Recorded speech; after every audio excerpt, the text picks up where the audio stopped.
Salam alaikum wa rahmatullahi wa barakatuh. L'homme qui craignait l'enfer. Un jour, une princesse se promenait seule dans la forêt. La nuit commença à tomber et elle se rendit compte alors qu'elle était loin de chez elle et elle se mit à pleurer car elle n'arrivait plus à retrouver son chemin. Seule dans cette forêt, elle avait froid, faim et très peur. Elle marchait dans le but de retrouver son chemin quand soudain, elle aperçut une lumière au loin. Elle s'en approcha et vit une petite maison. Elle toqua à la porte et un jeune homme lui répondit. Il s'étonna de voir une jeune fille à cette heure tardive de la nuit et lui demanda ce qui lui était arrivé. Elle répondit en sanglotant qu'elle s'était perdue. Et il la fit donc entrer chez lui.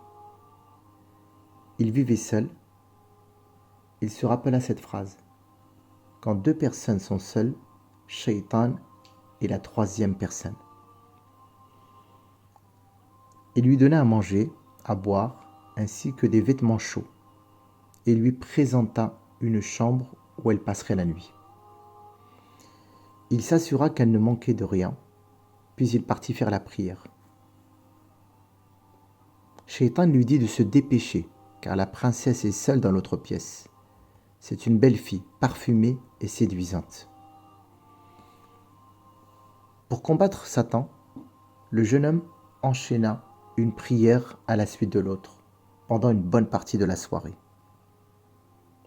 afin de ne pas être soumis aux tentations.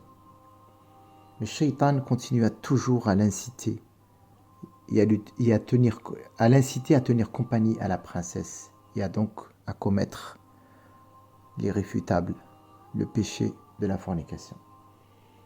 C'est alors qu'il alluma une bougie, mit son doigt dans la flamme pendant quelques secondes jusqu'à ressentir une violente brûlure, puis retourna faire la prière jusqu'au lendemain matin. Subhanallah. Comme il faisait jour, il reconduisit la princesse chez elle. Celle-ci raconta tout ce qui s'était passé à son père et lui dit qu'elle avait vu le jeune homme mettre son doigt dans la flamme d'une bougie et avoir très mal. Le roi convoqua alors le jeune homme et lui demanda pourquoi il s'était violemment brûlé le doigt. Il répondit que c'était une affaire entre lui et Allah. Mais le roi voulait absolument comprendre et força le jeune homme à répondre. Alors il répliqua : la punition du péché est le feu de l'enfer. Pour m'empêcher de commettre un péché, j'ai voulu ressentir la sensation du feu. Que Dieu nous en préserve. C'est pour cela que j'ai mis mon doigt dans la petite flamme de la bougie. Ceci m'a fait mal. Même si c'était une petite flamme, alors j'ai pu imaginer un petit instant la punition du feu de l'enfer.